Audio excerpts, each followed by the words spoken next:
जय माता दी। आप देख रहे हैं राइट न्यूज़ और मैं हूं भारती कौल। आज के हमारे गेस्ट हैं श्री अरविंद शाह, जो कि internationally famed, he is an freelance writer, translator. आज हम इनसे चाइल्ड केयर के बारे में जानकारी लेंगे, जिसके ऊपर इन्होंने काफ़ी काम किया है। और ये चाइल्ड केयर आफ्टर हमारी एक्सोडस फ्रॉम मदरलैंड जब हुआ है, उसके बारे में। तो अरविंद जी, आपका द राइट कॉन्वर्सेशन में स्वागत है। नमस्कार, दर्शकों का भी नमस्कार। जैसे रेस्पेक्टेड भारती जी ने मेरे को आदेश किया है कि मैं चाइल्ड केयर के बारे में बात करूं और स्पेसिफिकली कश्मीरी कम्युनिटी जो डिस्प्लेस हो गई अपने रूट से, उसके बारे में बात करूं। बेसिकली चाइल्ड राइट्स के कुछ बहुत इंटरनेशनल कन्वेंशंस हुए हैं, इस पे बहुत लिखा गया है, यूनिसेफ बहुत काम करता है, लेकिन उसके लिए हम एक बाद में कहीं बात करेंगे। जैसे आपने मेरे को आदेश किया कि बड़ा स्पेसिफिक कश्मीरी माइग्रेशन या डिस्प्लेसमेंट्स को कहते हैं, उसके बाद क्या हुआ। जिस स्थिति में, जिन परिस्थितियों में एक कम्युनिटी को कश्मीर छोड़ के आना पड़ा, उसका जो प्रभाव पड़ा वो कम्युनिटी के हर सेगमेंट में पड़ा। लेकिन क्योंकि चाइल्ड जो बच्चा होता है बड़ा वल्नरेबल होता है, इसलिए इस पर ज़्यादा असर पड़ा। इसलिए ही नहीं कि वो एक वल्नरेबल होता है, इसलिए भी कि चाइल्ड को फ्यूचर लाइफ ज़्यादा होती है, उसको ग्रोथ अब मिलती है और उसको शुरू करना होता है ग्रोथ। उसको यूथ में आना है, एल्डरली में आना है, ऐसे प्रोसेसेस पास करने हैं।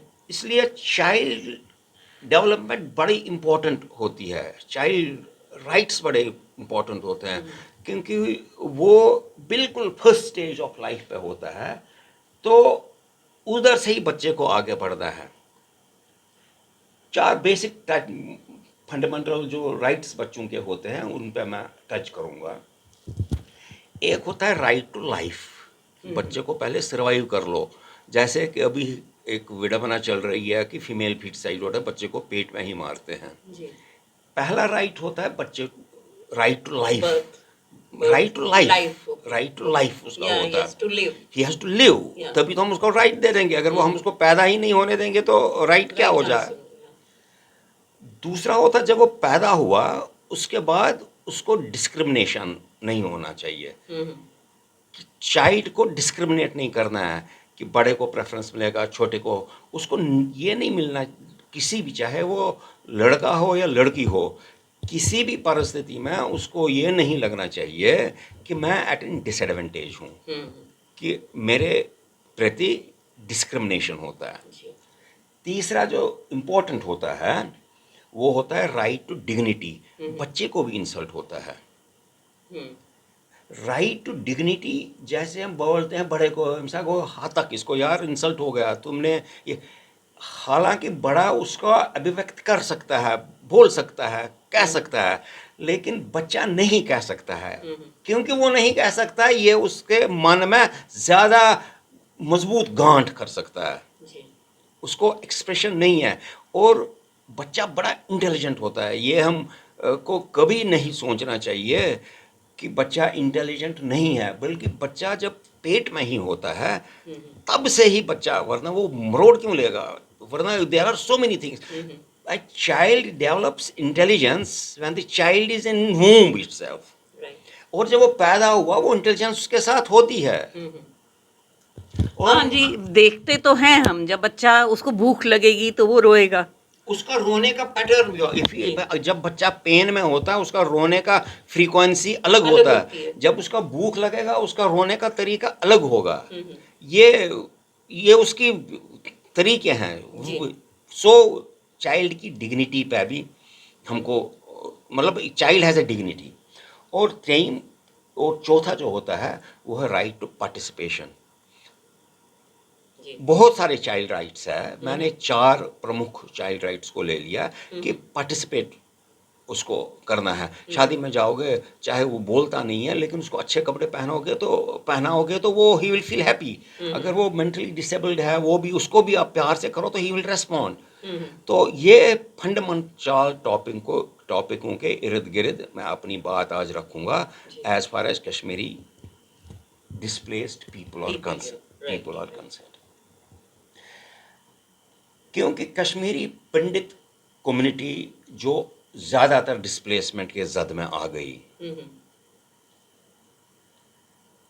इनको एक लंबे अरसे से एक एजुकेटेड कम्युनिटी है। सिर्फ एजुकेटेड इसलिए नहीं मैं कहता हूँ कि किसी एजुकेशन के कारण इनको नौकरी मिलती है, जैसे हम आजकल एजुकेशन को नौकरी से या अर्निंग से रिलेट करते हैं, जोड़ते हैं। हमारी जो अनपढ़ औरतें होती थी, दादी नानी, बेशक वो कोई किताब न पढ़ सके, अक्सर वो पढ़ी लिखी होती थी, पढ़ती थी, अगर वो, लेकिन उनका जो भाव होता था, उनकी जो लर्निंग होती है, उनकी जो लाइफ एक्सपीरियंस होती है, उनकी जो थॉट एलिवेशन होता था, वो बड़ा सुदृढ़ मजबूत होता था। और ये एजुकेशन कश्मीरी पंडित को डिस्प्लेसमेंट के बाद काम आ गई। आप ये बोलोगे कैसे काम आ गई? मैं इसमें ज़्यादा श्रेय औरतों को देता हूँ, इसलिए मैंने औरतों की ही मिसाल दे दी, अपनी दादी की, अपनी माँ की, अपनी नानी की। डिस्प्लेसमेंट के बाद चाहे कुछ भी रहने की परिस्थिति रही, वो कैंप में रहे, खाना पूरा न हो, पानी के लिए एक औरत को 2 किलोमीटर जाना पड़ता था, 4 घंटे लाइन में लगा रहना पड़ता था। मैं उस परिदृश्य में नहीं जाऊंगा, मैं इस परिदृश्य में जाऊंगा। इतनी हार्ड लाइफ व्यतीत करने के बावजूद भी उसने बच्चे को एजुकेशन दी। ये एक औरत ने रोल प्ले किया है कश्मीरी पंडित में। वो कैंप में रहे, क्या विडंबना उन्होंने नहीं झेली। सवेरे की सब्जी शाम को खाते थे, शाम को बचा के सवेरे खाते थे, लेकिन बच्चे के लिए किताब लाते थे, बच्चे के लिए ट्यूशन भेजते थे। मेरे को मैं चाइल्ड केयर में उन दिनों काम करता था, 1 किलो दूध लाते थे, उसको उबाल के मलाई उठाते थे, उसका घी बनाते थे, 1 किलो 2 दिन चलाते थे, चाय में आधा थोड़ा डालते थे, बच्चे को देते थे। ये जो राइट टू एजुकेशन बच्चे को हमने प्राप्त कराया, मैं हमने इसमें इसलिए जोड़ता हूँ कि मैंने 2 कारणों से मैं हमने जोड़ता हूँ। एक कारण, I have worked intensely with children, not only with Kashmiri pandits, overall, क्योंकि मेरे ऑर्गेनाइजेशंस में, मैंने ऐसे ऑर्गेनाइजेशंस में काम किया है, वो एक अलग टॉपिक है। मैं स्पेसिफिकली आज इसी पे बात करूँगा। तो मैंने देखा है कि एक औरत ने, एक कश्मीरी पंडित महिला ने, चाहे वो माँ हो, चाहे वो बुआ हो, चाहे वो नानी हो, चाहे वो चाहे वो मासी हो, चाहे वो पुफी हो, उन्होंने अपने बच्चों का भी केयर किया है, मासी ने अपने बच्चे का भी केयर है, और अपने बहन के बच्चों का भी ऐसा उसको वातावरण दिया है। इसलिए जो ओवरऑल कम्युनिटी सिनेरियो बन गया, वो एजुकेशन का बन गया।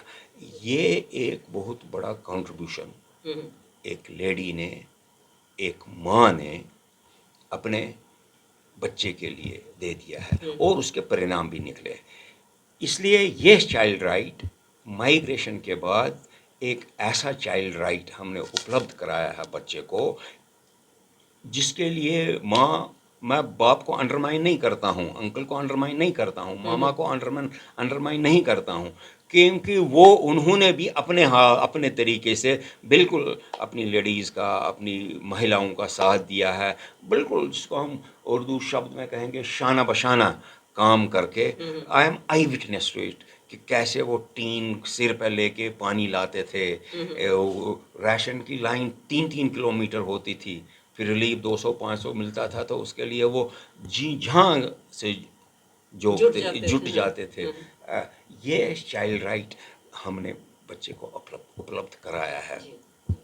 इसका परिणाम ये निकला कि जो मुश्किल, जो टेरिबली बैड सिचुएशन इकोनॉमिक, क्योंकि घर छोड़ना कोई मामूली बात नहीं होती है, और वो भी फिर मार्च अप्रैल में छोड़ के जून जुलाई की गर्मी में, ये वही समझ सकता है, या वो बच्चा जिसने वो जिया हो, या वो माँ या वो बाप समझ सकता है। अब इसमें एक बात तो बहुत ज़रूरी निकल के आती है, जैसे आपने बच्चे को राइट्स दिला दिए, लेकिन वो बच्चा किस एनवायरनमेंट में रहा है और वो किस किस के साथ रहा है, नाना नानी दादा दादी सब कुछ है, लेकिन उसका कोई ऐसा राइट उस टाइम के लिए जो उसके लिए बहुत ज़रूरी था, क्या उसे वो मिल पाया?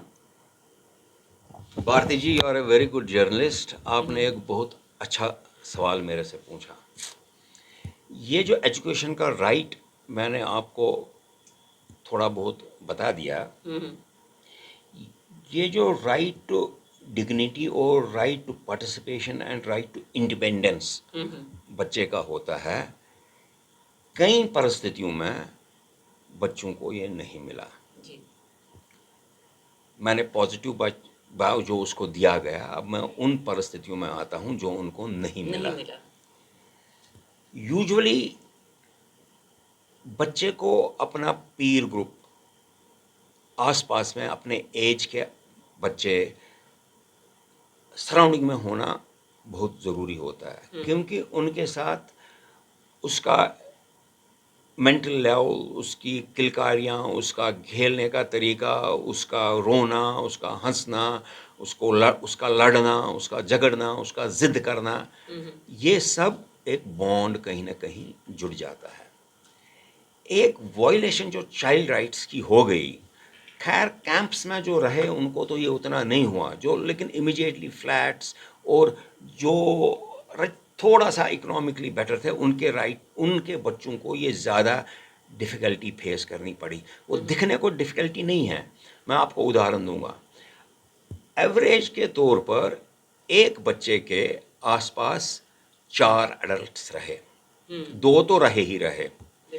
जब 2 या 4 या 3 माँ बाप दादा दादी ही अगर हम मानते हैं, अगर 2 ही मानते हैं, उसको अपने एज का बच्चा नहीं मिला। कैंप में रहने वालों को ये स्थिति थोड़ी बहुत कम हुई, जो कैंप से बाहर रहने लगे उनको ये बहुत हुई।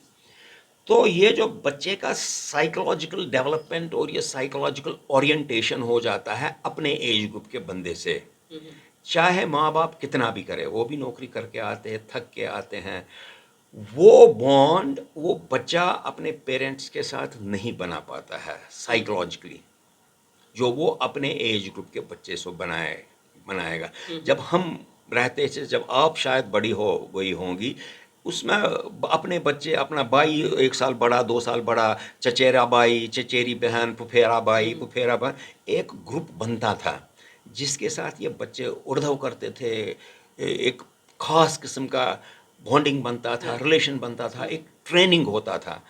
ये बच्चे हैं, ये उनसे डिप्राइव हो गया। ये डिप्राइव इसके मतलब बड़े नेगेटिव इम्पैक्ट्स पड़ते हैं। साइकोलॉजिकली बच्चा नहीं फिट पाता है 3-4 बड़ों के साथ ही। आप उदाहरण दे दो, अगर आप आज आपके बच्चे होंगे, मेरे बच्चे हैं, जब मैं उनके साथ मिलता हूँ तो ऑल द 4 पीपल जितने भी घर में होते हैं उनके डांटते हैं, ये मत करो, गंदा बच्चा है, हाथ मत लगाओ, डिट्टी हैंड। उधर जब मैं आप क्या क्या कैसे कैसे करते, हैंडी नीचे रखो। मैंने एक बार बोलता, आप इसको हैंडी क्या सिटी करो। मेरे को बोला आपका क्या मतलब है इसको city. I could not understand. मैंने एक मदर को देखा, सिटी करो, तो आई वाज टेकन। मैं कहा था ये मतलब क्या है सिटी करो, तो फिर मेरे को समझ आया उसको बोलते हैं सिट डाउन, नीचे। मतलब इस किस्म की परिस्थितियों में जब बच्चा आ जाता है तो उसकी जो ग्रोथ है, उसकी जो पार्टिसिपेशन है, उसकी जो अपना पीर ग्रुप है जहाँ उसको डेवलप होना चाहिए, wire he can learn sharing, वहाँ उसको किसी के लिए रोना पड़े, ज़िद्दी ना बने, वो डेवलपमेंट बच्चे में नहीं हो जाता है। मैं इसको एक स्टेप और बढ़ाऊंगा। There is a condition that's called single child syndrome. Right. बहुत से लोग ये नहीं मानते हैं कि सिंगल चाइल्ड सिंड्रोम नहीं होता है, लेकिन मैं मानता हूँ। मैं इस पे बोलता भी हूँ कभी कभी और लिखता हूँ। सिंगल चाइल्ड सिंड्रोम जब बच्चा अकेला हो, सिर्फ बड़ों के साथ आसपास में हो, तो उसका एक टेम्परमेंटल डेवलप हो जाता है। He will not share, so like रड़ के ज़्यादा वर्ड हम कहते हैं ना, पेविश नेचर उसका ज़्यादा बन जाएगा। ही विल नॉट शेयर, वो अपनी बात को इंट्रोवर्ट हो जाएगा, क्योंकि वो कहेगा तो वो he is intelligent enough to see whether he they जो अल्डर पर्सन है वो एक्सेप्ट हो जाएगा, बिकॉज ही फील्स, वो बच्चा हमेशा यही लगता है कि जो मेरा बड़ा है मेरे को टोकने के लिए है। मेरी माँ कहती थी कि मुझे बोलना चाहिए कि नहीं, वो बोलती थी आजकल के माता पिता को छोटा बच्चा खिलौना वो की तरह देखते हैं। वो ऑफिस से काम करके आ गए, उसको दो चार गले लगाया, पुच्ची किया, वो किया, ये गया, फिर वो दूसरे काम में छुट गया। तो उसी 5 मिनट 10 मिनट के लिए 20 मिनट के लिए वो बच्चे को एक खिलौने की तरह यूज मतलब ये है कि इंटरेक्शन पेरेंट्स की जो की है कम रही, लेकिन इंटरफेरेंस ज़्यादा रही। एग्जैक्टली ये बहुत अच्छा इसने आपने इसमें जो इन्फ्लुएंस निकाल दिया कि इंटरफेरेंस ज़्यादा है, पार्टिसिपेशन चाइल्ड का इसमें ज़्यादा है। ये एक नेगेटिव। मैं एक तीसरा एक नेगेटिव एस्पेक्ट बोल दूंगा जो ऑन सोशल लेवल है। मुझे पता है कि टाइम है, तो उसके बाद मैं ये समाप्त करूंगा। बल्कि मैं ये चाहूँगा कि एक फुल फ्लैश्ड एक दो प्रोग्राम एक एक दो दो घंटे के आप चाइल्ड केयर पे कर लो। मैं भी ज़रूर इस पे बोलना ज़रूर चाहूँगा। करेंगे, लेकिन इसमें जो की है हमने ये बात छेड़ी है इंटरेक्शन एंड इंटरफेरेंस। बिल्कुल, इंटरेक्शन और इंटरफ्रेंस, ये इससे एक चाइल्ड की डिग्निटी पे भी असर पड़ता है, जो उसको डिग्निटी मिलनी चाहिए। वो बैलेंस डिग्निटी उसको नहीं मिलती है। वो पार्टिसिपेशन करता है, आपको पता है, अगर आप जो बच्चा अभी बोलता भी नहीं, उसको आप अच्छे कपड़े पहनाओ, अच्छे ट्रीट हिम वेल, उसको प्यार करो, वो इसको रिस्पॉन्स करेगा, वो सीख लेगा। अब जो ये बच्चे जो 12 15 18 साल तक बच्चे 12th तक होते हैं, वो बिल्कुल अलग होते हैं। पढ़ो पढ़ो, हम छोटे बच्चे को बोल रहे हो क्या चीका, कौवा आ गया ये काटेगा, मतलब ऐसे फ्रेजेस हम आम इस्तेमाल करते हैं। उधर खुखमुत है, बू खुक वो, मतलब इस किस्म के, अंधेरा है बाहर मत जाओ, ऐसे डर की एक स्थिति। फिर वो अगर 12th में बाहर निकलता है, अगर उसने वहाँ एडजस्ट किया, तो वो जो उसको बचपन में सीखना चाहिए था, वो शायद वो हॉस्टल में शेयरिंग सीखता है, एक दूसरे का हेल्प करना सीखता है। हमारे बच्चे आजकल रोते नहीं हैं कश्मीरी पंडितों के, वो हंसते भी नहीं हैं। ये वो उगड़म भी बहुत कम मचाते हैं। मेरे को याद है जब मैं छोटा था, मेरे को पिताजी इतना नाई, उन दिनों वो हुक्का पीने के लिए एक टूंटी होती थी, उससे भी मतलब because we are so participative, हम उतने हर एक में। अगर 12th में वो बच्चा जाके उधर उसने माहौल उसका ऐसा मिला, या उसका मेंटल स्ट्रक्चर ऐसा हो, मेंटल स्ट्रक्चर शब्द बोलना ठीक नहीं होगा, अगर उसने साइकोलॉजिकली एडजस्ट किया उधर, तो वो, वरना वहाँ भी कई लोग मेरी इस नॉलेज में है कि वो फिर उधर एडजस्ट नहीं कर पाते हैं। या वहाँ एडजस्ट नहीं कर पाते हैं, या आके घर में एडजस्ट नहीं कर पाते हैं। कभी वो बोलते हैं कि मैं मेरे को तो ये घर से हॉस्टल ही ठीक है, मैं उधर ही बैठूंगा। कई लोग हॉस्टल से घर आते हैं, फिर उधर जाते ही नहीं हैं, हॉस्टल घर में ही, क्योंकि ये जो ये एडेप्टेबिलिटी हमने ट्रेनिंग नहीं है। ये बात तो आपने बहुत बिल्कुल सही कही, क्योंकि अभी आजकल ये देखने में भी आता है, बच्चे जो कि हैं अभी जो क्लास 12 में आए हैं, वो एडमिशन के लिए इतना वो बाहर जाना चाहते हैं, वो घर में नहीं रहना चाहते, वो घर से बाहर ही जाना चाहते हैं। घर वाले कहते हैं कि भाई पास में ले लो एडमिशन, बट वो नहीं लेना चाहते हैं, वो घर से बाहर भाग जाना चाहते हैं। इसका रीज़न क्या है? इसका रीज़न यही है ना कि जब उनका चाइल्डहुड ग्रोथ में है, उस टाइम उन्होंने पार्टिसिपेशन नहीं किया फैमिली के साथ, उनका उस टाइम बॉन्ड नहीं बना है इतना स्ट्रॉन्ग। पापा मम्मी को दो दर्द होगा, ये हो, वो आएंगे, केयर करेंगे, ऐसी बात नहीं है कि दे आर वो उनके प्रति ऑनर नहीं है, डिग्निटी, लेकिन उनका पार्टिसिपेशन कम रहा है।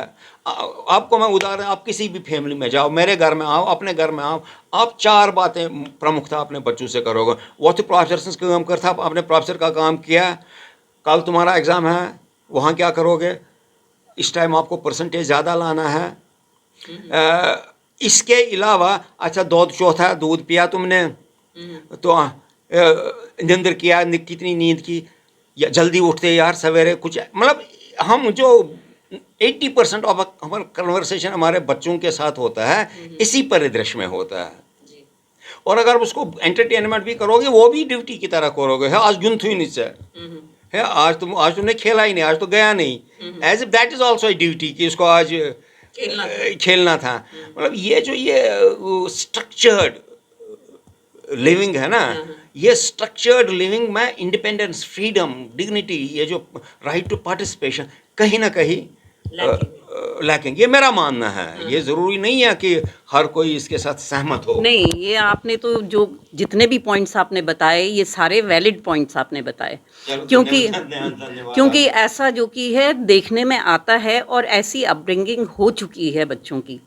इस अपब्रिंगिंग के लिए रिस्पॉन्सिबल तो कोई नहीं है, सर्कमस्टेंसेस हैं सबसे ज़्यादा, क्योंकि उनको पहले माहौल मिलता था खुला डुल्ला, जब वो अपनी मर्जी से जो कि है अपना जीवन का जितना बच्चा कर सकता था। हाँ, बच्चों के साथ उनके पेरेंट्स का या उनके घर वालों का ये होता था कि उनकी देख रेख में रहते थे। ये जो कि है बहुत इम्पॉर्टेंट है एक फैमिली के लिए, और एक फैमिली मेम्बर जो आपने बच्चा एक अलग से जिसकी ग्रोथ के लिए आपने बात की, और वो भी डिस्प्लेसमेंट में। तो अब जो कि है आप पेरेंट्स को क्या कहना चाहोगे या बच्चों को क्या कहना चाहोगे कि उनकी अपब्रिंगिंग सही डायरेक्शन में चली जाए, चाहे वो किसी भी स्थिति में हो? देखिए, मैं एक बात बोलूँगा, ये कोई मैं वर्डिक्ट नहीं बोलूँगा, और ये इसका इन्फ्लुएंस भी कम है। यह मैं अगर अपने बच्चे को भी, अपनी बेटी को भी बोलता हूँ, अपने बेटे को भी बोलता हूँ, मुझे पता नहीं है कि उन पर इसका असर कितना है। मैं ये दूसरों के लिए नहीं बोलता हूँ, अपने फैमिली के बच्चों के लिए बोलता हूँ कि सिंगल 2 एस्पेक्ट्स में मैं ये बात करूँगा। एक एस्पेक्ट ये है कि अगर माँ बाप 2 है, if 2 people cannot produce 2 children, I don't treat them as worthy parents. I don't treat them as worthy parents. सबसे बड़ी खुशी एक आदमी के लिए, आदमी मीन्स मेल एंड फीमेल, है कि वो अपनी प्रोजनी, वो अपनी रेस को बढ़ाए। ये एक नेचुरल फिनोमिना है कि जो ही, चाहे वो प्लांट बॉडी हो या बायोलॉजिकल बॉडी हो, वो बेसिक इंस्टिंक्ट उसका क्या है? बेसिक इंस्टिंक्ट है वो अपनी रेस को प्रोड्यूस करता है। चाहे वो सिंगल सेल्यूलर एमीबिया ले लो, चाहे आप घास ले लो। पता नहीं, ये कश्मीरी पंडित कम्युनिटी में वो दे आर सो ससेप्टेबल। ये मैं अक्सर बात करता हूँ and I get funny answers. एक बार एक इंजीनियर था, तो उसका एक कि उसका दे वर वेरी डिस्टर्ब, इसका फर्स्ट का क्लास है, इसका शादी में हम थे, हमको टिकट नहीं मिल रहा है, इसका फर्स्ट का पेपर है, फिर वो हो जाएगा, ये हो। तो मैंने बाय द वे उनको पूछा, तो मतलब व्हाट इज सो कीन अबाउट इट? पहली सोर का बच्चा है, एक पेपर मिस हो जाएगा वो, and there are ways and means दूसरा को करेगा। तो मैंने फिर उनसे पूछा, आपके पास एक ही बच्चा है, कहाँ है, do you plan second? No no no no, हम इसके दो each of the parents are drawing 7 figure salary, lakh lakh, इनका केयर नहीं करता, ये हमारा माथा खराब, इतना ये they were as if he was the child was a liability on them. उनका फ्यूचर बनाना है, उनका कैरियर बनाना है, as if everything was happening when he was reading in first. तो ये जो ये अपने आप को सेलिब्रेट करना है। अब never keep a single child if आप बच्चे को वो माहौल नहीं दे पाते हो। He must have a sibling at his own place also. ये मैं पॉपुलेशन के लिहाज से या किसी और मंशा से नहीं बताता हूँ, ये सिर्फ मैं चाइल्ड केयर के लिहाज से। बताता हूँ। एक बच्चा दूसरे बच्चे को मुक्का मारता है, उसको चोट लगती है, फिर वही बच्चा उसको बोलता है मम्मी पापा आएंगे, उसको बोलना नहीं। दिस इज द कंपैशन, वो उसके अंदर पैदा होता है। ये जो वो उसके अंदर कभी पैदा ही नहीं होगा। बिल्कुल, ये बात आपने बहुत अच्छी बताई और बहुत अच्छी तरीके से आपने समझाया। आपका बहुत बहुत शुक्रिया। फिर से हम दूसरे सेशन में मिलेंगे और बहुत खुल के आपसे बातचीत करेंगे। आपका बहुत बहुत धन्यवाद। तो ये थे अरविंद शाह जी, जिन्होंने हमें इतनी अच्छी बातें बताई और बहुत ज़रूरी है इन पे अमल भी करना। तो फिर देखते रहिए द राइट न्यूज़। जय माता दी।